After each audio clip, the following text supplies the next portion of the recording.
My name is Eleanor Hartwell. I am 71 years old.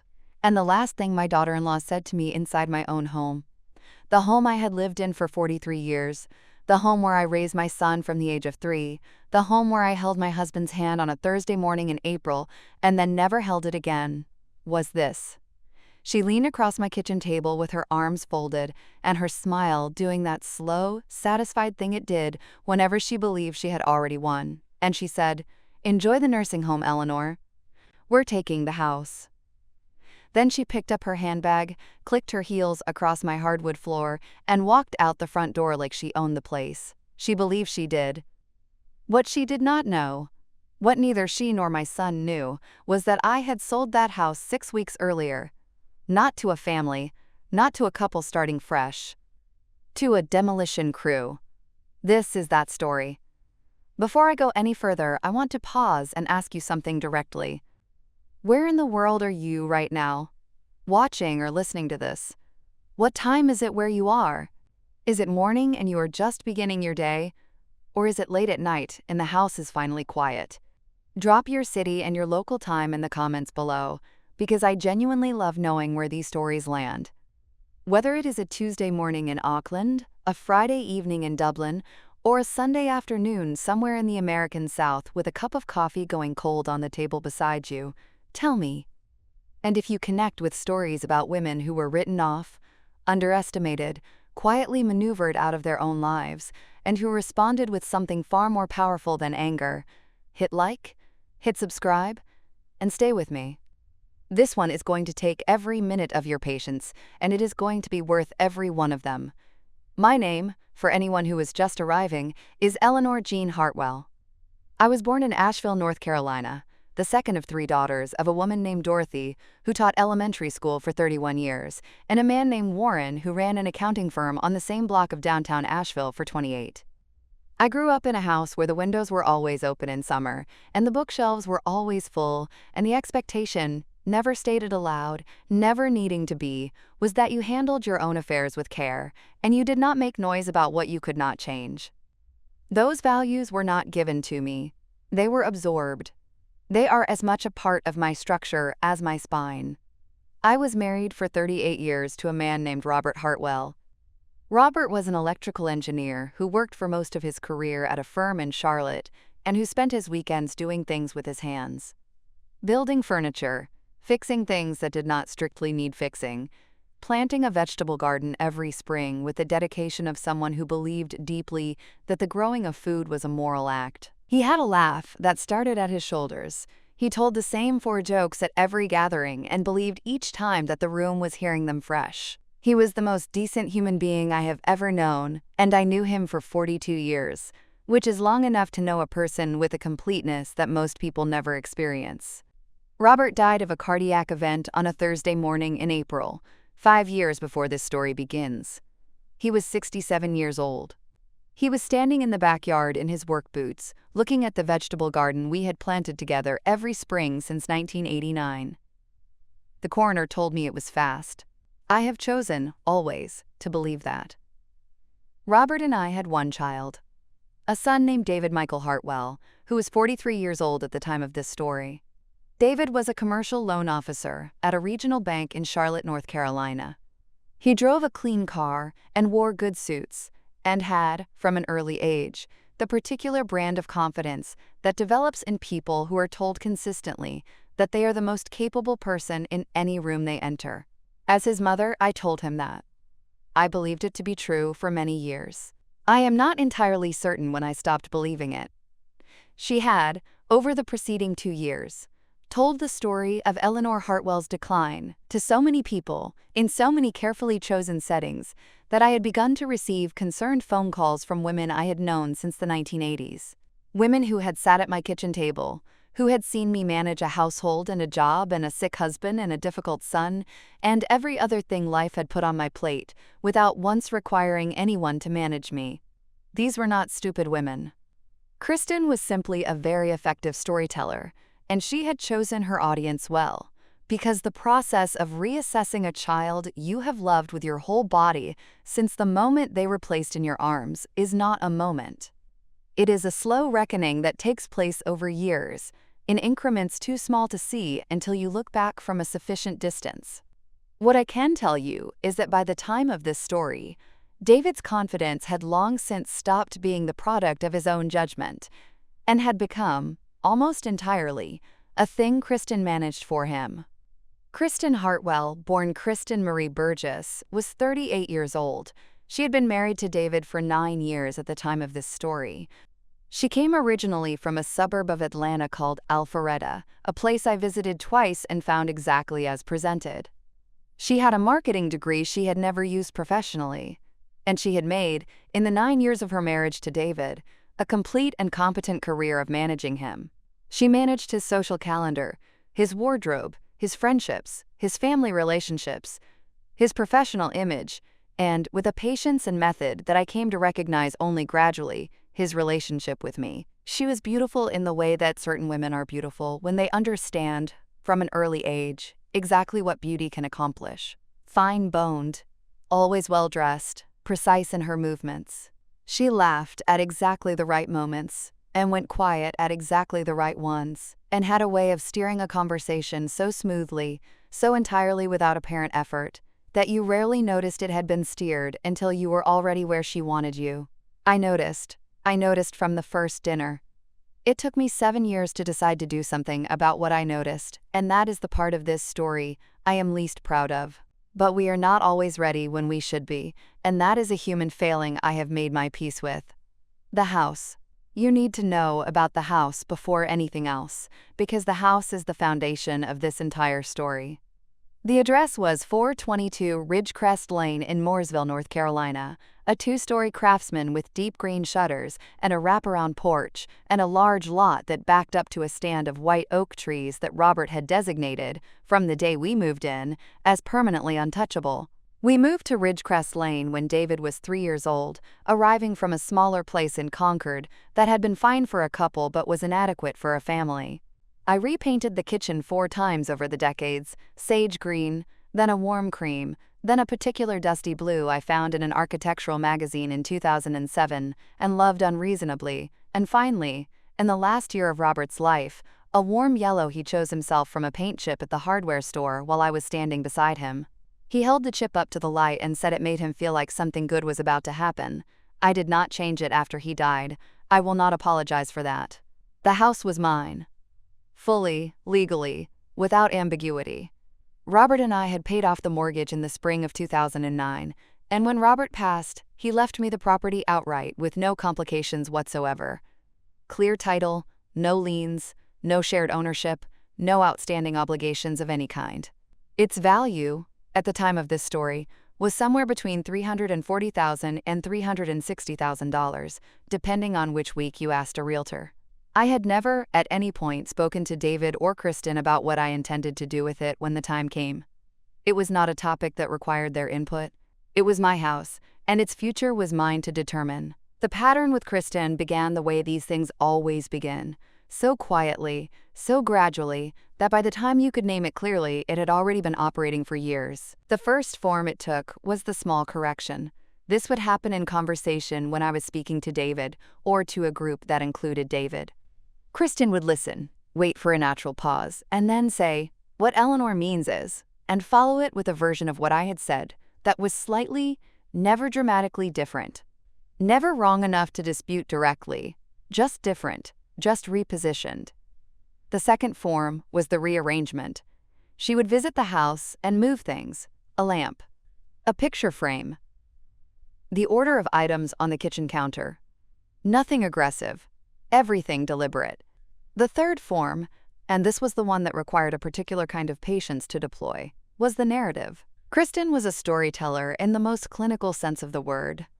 She understood that if you tell a story about a person consistently, and to the right people, and with enough emotional credibility, it eventually becomes more real than the person themselves. The story she began telling, somewhere around the 4th year of her marriage to David, was as follows. Eleanor is aging. Eleanor is becoming forgetful. Eleanor is fragile in ways she does not acknowledge. Eleanor, who lives alone in that house, is not entirely managing on her own, and the family needs to start thinking carefully about what to do about Eleanor. She told this story to David first, and he received it because he loved his wife and trusted her read of situations. Then she told it to David's aunt and his cousin and the family friends who came to holiday dinners. She told it with love in her voice. She told it with her face arranged in the expression of a woman burdened by concern. She was so convincing that I began, in the third year of this narrative, to receive phone calls from people I had known for decades, people who, under examination, would have admitted they were calling because Kristen had quietly suggested they should. One evening stands above the rest, and I am going to be exact about it, because I have trained myself, over the course of this story, to be exact. It was a Saturday in October, roughly 2 years before the kitchen table conversation. David and Kristen had driven up from Charlotte for dinner. I made pot roast, which I have been making since before David could operate a fork. After we ate, while I was washing up in the kitchen with the water running and the radio playing softly, I heard Kristen's voice in the living room. Her voice was low, precisely calibrated. Low enough to convey intimacy between two people who believe they are alone, not quite low enough to be inaudible to someone with functioning ears standing 15 feet away. "She left the stove on again, David," she said. "I noticed it when we came in. It's the third time. I really think we need to start having the conversation." I turned off the water. I stood at the sink with my hands still wet, and I processed what I had just heard. I had not left the stove on. I had checked it twice before they arrived, as I always do, because it is my stove and my house and my habit. There was no third time, because there had been no first time. She was building something. And I understood, in that moment with my wet hands and the radio playing, exactly what she was building it for. That night was the first night I started the folder. I dried my hands, went to the writing desk Robert had built for me in the 1990s from wood reclaimed from a dismantled barn in Iredell County, opened the deep drawer on the right side, and wrote the date and the conversation in my clearest handwriting on a piece of plain white paper. I locked the drawer. I kept the only key on my keychain. Over the next 18 months, that folder grew. The second specific incident worth naming in detail took place at a family gathering the following spring, at David's Aunt Patricia's house in Statesville. Patricia is Robert's older sister, one of the two people in this story I trust without reservation. At this gathering, over the course of the afternoon, Kristen made 3 separate comments to 3 separate people about my driving. Not one of these people had asked about my driving. I was not present for any of the 3 conversations. Patricia witnessed each of them and reported them to me afterward with the particular quality of face she uses when she is relaying something she finds genuinely alarming.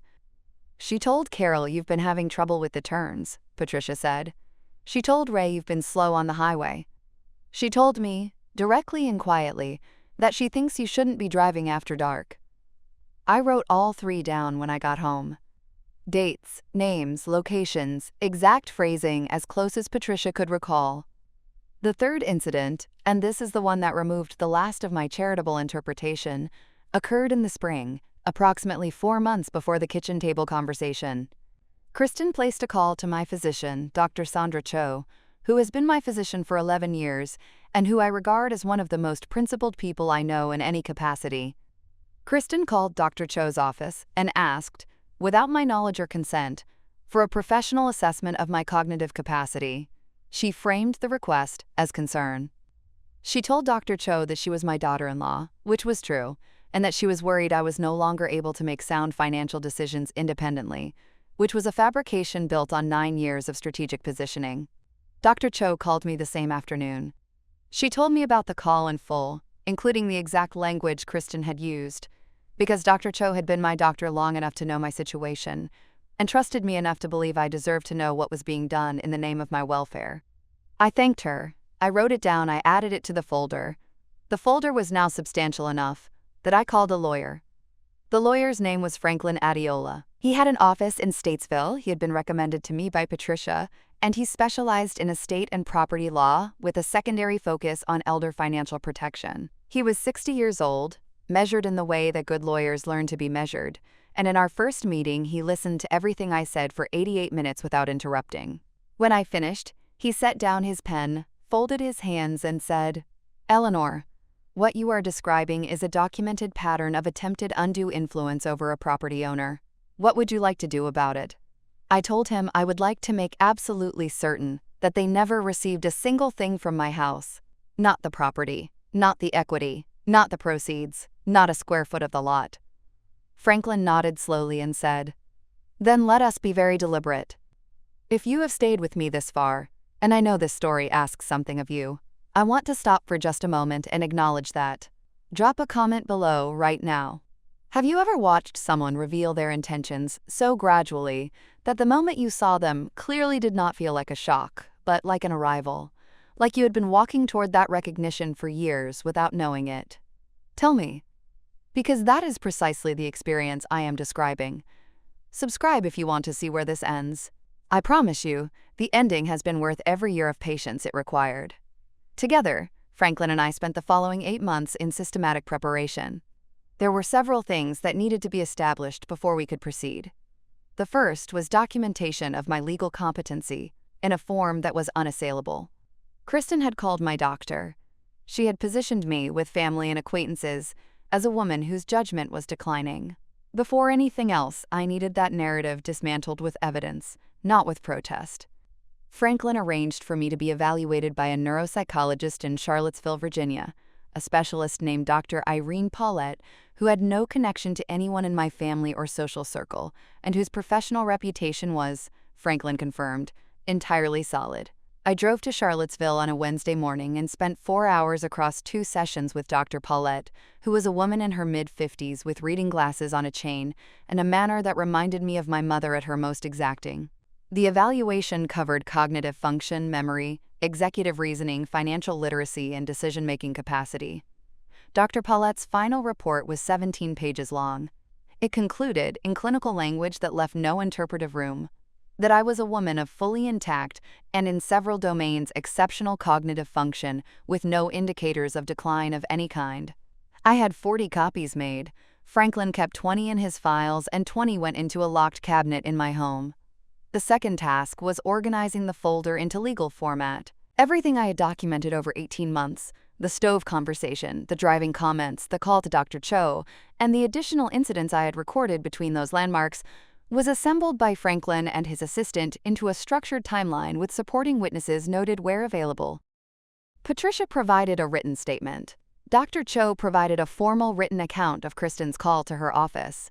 The neighbor on Ridgecrest, a woman named Bernadette Sims, who was 83 years old and entirely undauntable, provided a statement about a conversation she had witnessed between Kristen and another neighbor, in which Kristen had described me as not really able to manage the upkeep anymore. Bernadette's statement was, in Franklin's words, particularly useful because it had no emotional stake and was written in the kind of plain declarative sentences that hold up under examination. The third task was the property decision itself, and this was the one that took the longest. I want to be careful and honest here, because I do not want this to sound like something it was not. The decision to sell that house, the house where David took his first steps, where Robert built the bookshelves in the study with his own hands, where the yellow kitchen still smelled like every meal I had cooked in it for 43 years, was not made lightly. It was made with full understanding of what it meant and what it cost. I sat with the decision for 3 months before I arrived at it with certainty. I made a list. I do not typically make lists, because my mother's daughter believes in holding things in her head until they are clear, but this decision warranted a list. On one side, what keeping the house meant. On the other side, what keeping the house had been turned into, and what it would continue to be turned into if I allowed it. The list was not close. The house had become a weapon. It was pointed at me. And I had the choice. I have always had the choice of waiting to be hit by it or removing it from the equation entirely. I placed a call to a firm called Meridian Development and Land Services, based in Concord, North Carolina.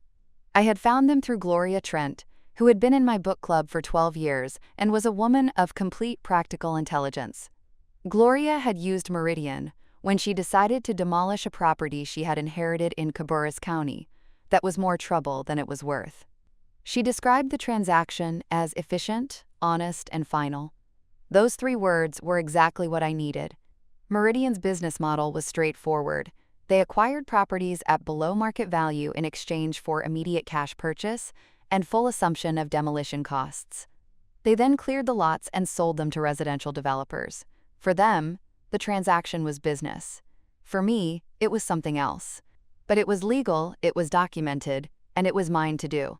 I sold 422 Ridgecrest Lane to Meridian Development and Land Services for $298,000. Franklin negotiated the terms. The deed transfer was recorded at the Iredell County Register of Deeds on a Wednesday in November, a fact that was a matter of public record from that day forward for anyone who cared to look, which neither David nor Kristen apparently did. I used a portion of the proceeds to complete the payment on an apartment I had quietly secured in Asheville, 2 blocks from my sister Anne's home, in a building with a garden courtyard and a reading room on the 3rd floor. I moved in before David knew I had moved at all. The remainder of the proceeds went into an investment account with my financial advisor in Asheville, Maurice Webb, who had been part of the planning and who had helped me structure the accounts with the same meticulous care we applied to everything else in this process. I also funded, in Robert's name, a recurring scholarship at the nursing program of a community college in Asheville. It was not large, it did not need to be large, it needed to be permanent, and it was. His name would be on it long after anything else connected to him had faded from the world. I cried when I set it up, alone in my apartment on a Thursday evening, and then I made tea and I did not cry again. I had told no one I was moving, except Franklin, Gloria, Patricia, and Maurice. I changed my mailing address, changed my primary phone number, and arranged for my belongings. The ones I wanted, which were not many, because I had thought carefully about what I needed and what was simply wait, to be moved by a company from out of town on a Tuesday, which was the day Kristen attended Pilates without exception. My neighbor Bernadette knew I was leaving, because Bernadette knew most things about Ridgecrest Lane, and I trusted her to know this. She stood on her porch as the movers finished and said, "You know I'm going to miss you, Eleanor."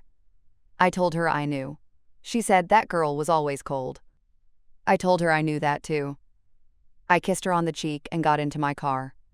The morning Kristen came to the house, the morning of the kitchen table conversation, I had anticipated. I had returned to the house specifically to be present for it. Not because Franklin advised it, he did not, but because there are moments in a person's life that you need to witness directly. Not to perform, not to gloat, simply because the moment itself requires a witness, and you are the only one available who fully understands what it represents. I arrived at 8:45 in the morning. I made coffee in the yellow kitchen. I stood at the back window and looked at the white oak trees and spoke to Robert. Quietly, in the way I have spoken to him since the Thursday morning 5 years ago, and told him I hoped he understood what I was doing and why. Then I heard a car in the driveway. Kristen came alone. I believe David had not had the stomach for this particular visit. He had, over the preceding weeks, made it clear in phone calls and in text messages to both Patricia and Gloria that he believed the moment had come to begin, quote, formalizing arrangements regarding my living situation.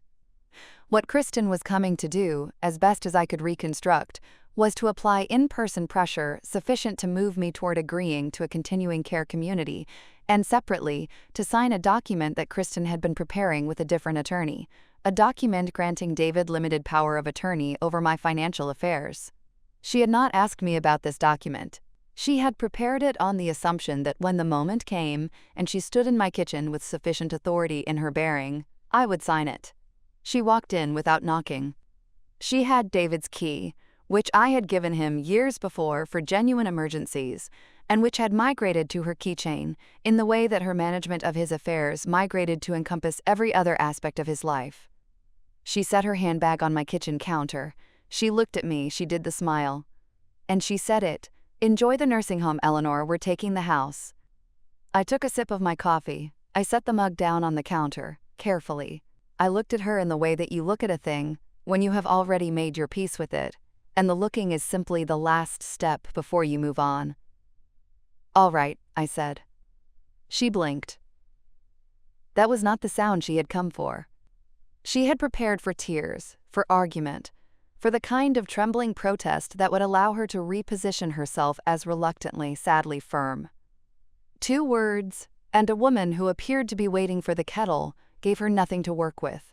"I want to make sure you understand the situation fully," she said, recalibrating visibly. David and I have been patient, and we've discussed this with an attorney. Given your age and some of the things we've observed over the past few years, there are options available to us that you may not be aware of. Kristen, I said. She stopped. The house was sold 6 weeks ago. The room held that sentence for several seconds. The refrigerator hummed. A car passed on the road outside. I'm sorry? 422 Ridgecrest Lane was sold to Meridian Development and Land Services on the 14th of November. The deed transfer was recorded at the Iredell County Register of Deeds on the 16th of November. It is a matter of public record. Meridian takes possession next Monday morning, at which point they will begin demolition. The lot will be cleared by the end of January. She did not move. She stood at my kitchen counter, and I watched her understand what I had said, not the surface of it, which arrived immediately, but the depth of it, which arrived in stages. No house. No equity to access. No property to leverage into power of attorney. 9 years of patient positioning, and the target had moved 6 weeks ago, quietly, without notice, without asking permission. That's not possible, she said. Her voice had changed. The music was gone from it. You, David, would have known. We would have. You would have known, I said, if I had chosen to tell you. I did not choose to tell you. You can't just sell your own. She stopped herself, because she knew, even as the sentence formed, that she was wrong. She could hear it forming incorrectly. I was 71 years old. I was in full legal possession of my faculties, as documented by 17 pages of clinical assessment. The house was mine, and I had every right in the law and in the world to sell it to whoever I chose, including a demolition company. Where are you living? She asked. And for the first time in 9 years, I heard something genuine in her voice. Not concern. Fear. The specific, calculating kind of fear that comes when a structure you have been building collapses and takes the plan with it. In Asheville, I said. I moved 3 weeks ago. My address is private. I reached into the folder I had brought with me and placed a sealed envelope on the kitchen counter. That contains a certified copy of the deed transfer and the sale agreement. A full copy of Dr. Paulette's neuropsychological assessment of my cognitive capacity. And a letter from my attorney, Franklin Adiola, outlining with considerable specificity the pattern of conduct that has been documented over the past 2 years, including the call to Dr. Cho. The originals are filed with Franklin's office. Copies have been submitted to the relevant authorities. She looked at the envelope. She looked at me. Kristen Hartwell, who had walked into my kitchen 40 minutes earlier wearing the certainty of a woman who believed the conclusion was already written, looked at me for the last time in my kitchen, and then she walked out of it without another word. I finished my coffee. I rinsed the mug, dried it, placed it in my bag. I walked through the house one final time, slowly, room by room. Not sentimentally, but carefully, the way you move through something you have already released, but that still deserves your attention. I touched the doorframe of David's old room, where I had marked his height in pencil every birthday until he turned 17. I stood in the living room where Robert and I had sat on the couch on the night we brought David home from the hospital, both of us completely unprepared and pretending otherwise. I stood in the yellow kitchen for an extra minute, because yellow had been Robert's choice and I had kept it, and I wanted to remember the afternoon we stood at the paint counter, and he held that chip up to the light. Then I picked up my bag and my folder, locked the front door behind me, left the key on the inside counter, and walked to my car. I did not look back. Not from pride. Simply because looking back was a thing I had already done, thoroughly, and for years, and there was nothing left in that direction I had not already accounted for. David called that afternoon at 3:27. I know the time, because Franklin's assistant noted it in the log when it came through on my old number. David called 4 times over 2 days. He called Patricia. He called Gloria, which was a miscalculation of a particular order. Gloria had been part of this from the beginning and told him simply that she was not in a position to provide information about my affairs. Kristen, from what David's cousin later relayed to Patricia, spent several days in a state that was described as genuinely shattered. The power of attorney document she had prepared became irrelevant overnight.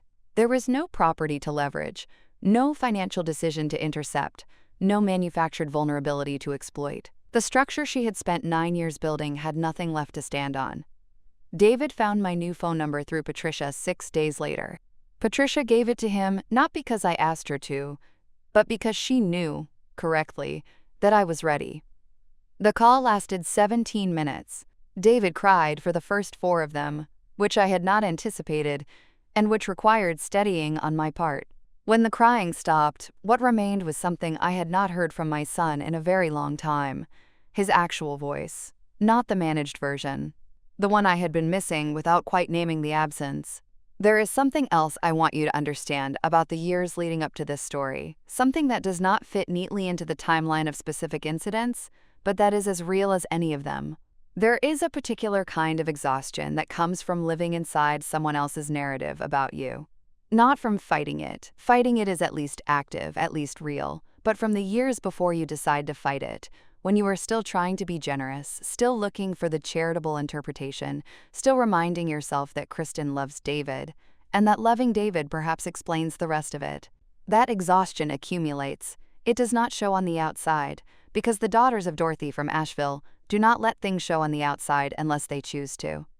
But it accumulates in the body, in the way sleep becomes less restful, in the way you find yourself choosing not to call, because the call will require a particular kind of vigilance that has started to cost more than it returns. I carried that exhaustion for years. The folder and everything the folder represented was how I began to set it down. I will not pretend the 17 minutes resolved anything. They did not. What they were, I think, was a beginning, uncertain and incomplete and entirely genuine. I told him this. David, I love you in the way that only a mother can, which is completely and without conditions. But I will not be managed. I will not be diminished. I will not allow my home, or my mind, or my autonomy to be treated as assets to be acquired by people who claim they are doing it for my benefit. If there is a version of our relationship that can exist on honest terms, I am willing to find it, but it starts with honesty, and it starts today. He said he understood. Whether that is true is a question only time can answer. I am willing to wait. In the weeks and months that followed, the pieces settled in the manner of things that have been held in artificial arrangements, and finally are not. David and Kristen separated within the month. I want to tell you about one more thing that happened in the months following the sale, because I think it belongs in this story. Patricia told me, about 8 weeks after the kitchen table morning, that David had gone to see the lot on Ridgecrest Lane. He drove up from Charlotte on a Saturday morning, alone, and he parked on the street and stood there, looking at the cleared ground where the house had been. Patricia heard about it from Bernadette, who had watched from her porch. Bernadette said he stood there for about 20 minutes without moving. She could not see his face from where she was. She said the white oaks were still standing in the back of the lot, roped off just as they had been since demolition, and she said David walked to the edge of the cleared ground and stood near them for a while before he got back in his car. I do not know what that means for him. I do not know what he saw in that empty lot, or what he thought about while he was standing near his father's trees.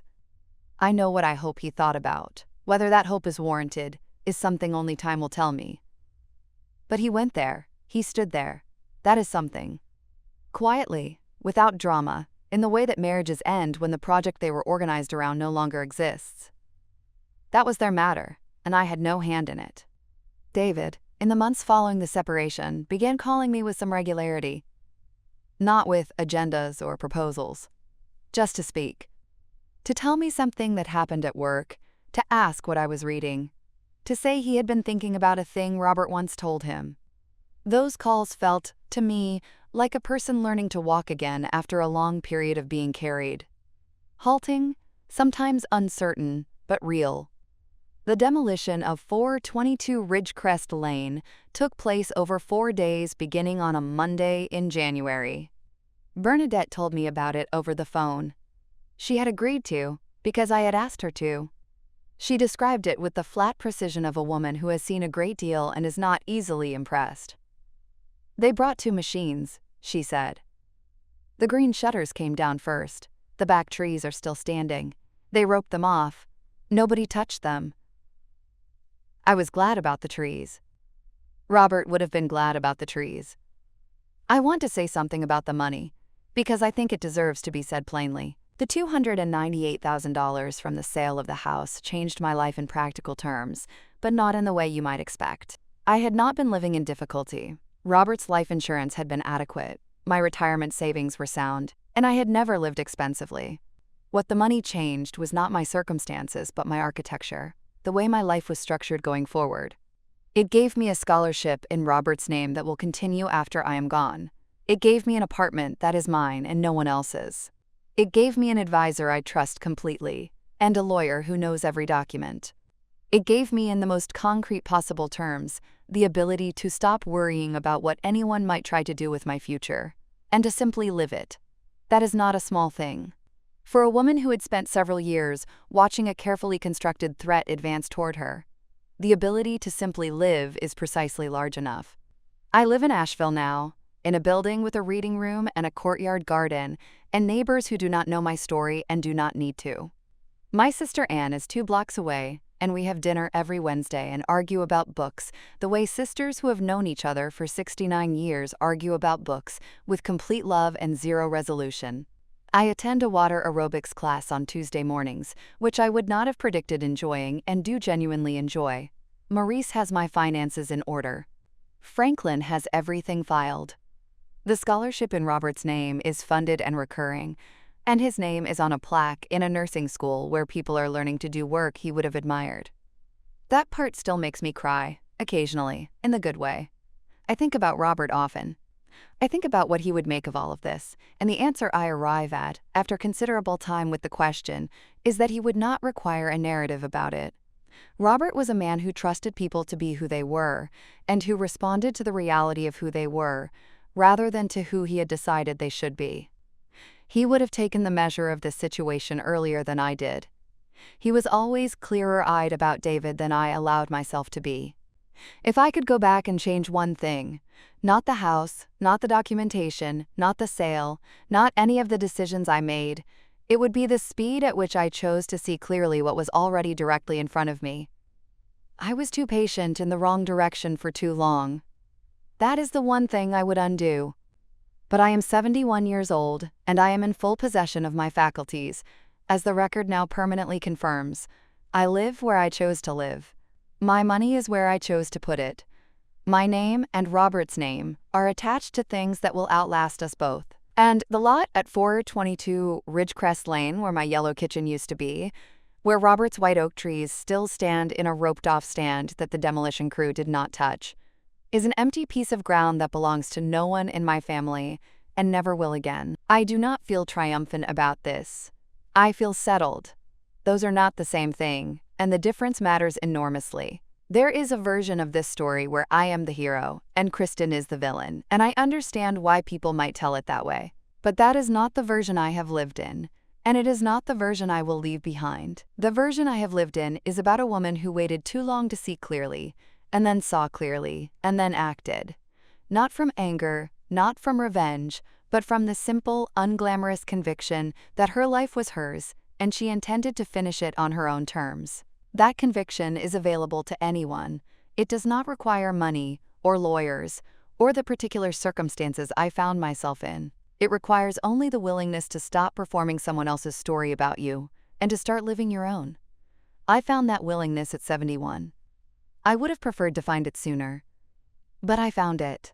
And that, in the end, is the whole of it. To anyone watching or listening who recognizes this feeling, not necessarily the specific circumstances, but the quality of it, the particular experience of being surrounded by people who have decided what you are and what you need and what you deserve without consulting the person most qualified to answer those questions. I want to say this directly. Your clarity is not unkindness. Your deliberateness is not cruelty. Refusing to perform helplessness for the comfort of people who require you to be helpless is not a failure of love. It is, in fact, its most honest expression. And the moment you stop pretending to be less than you are, the moment you stop managing other people's comfort at the expense of your own truth, that is the moment your actual life begins. It begins quietly. That is how the best things always begin. I kept my promise to Robert, though he never asked me to make it. I did not let anyone diminish what he built with me. Not the house in the end, but everything else. The care, the deliberateness, the refusal to be managed out of my own story. I think he would understand the house. I think he might even have chosen the same demolition crew. Now, for the thank you. To everyone who gave this story their time today. This story that asked a great deal of you and did not rush itself toward its conclusion. I am more grateful than I can say economically. You are the reason these stories are worth telling, and you are the reason we come back every day with another one.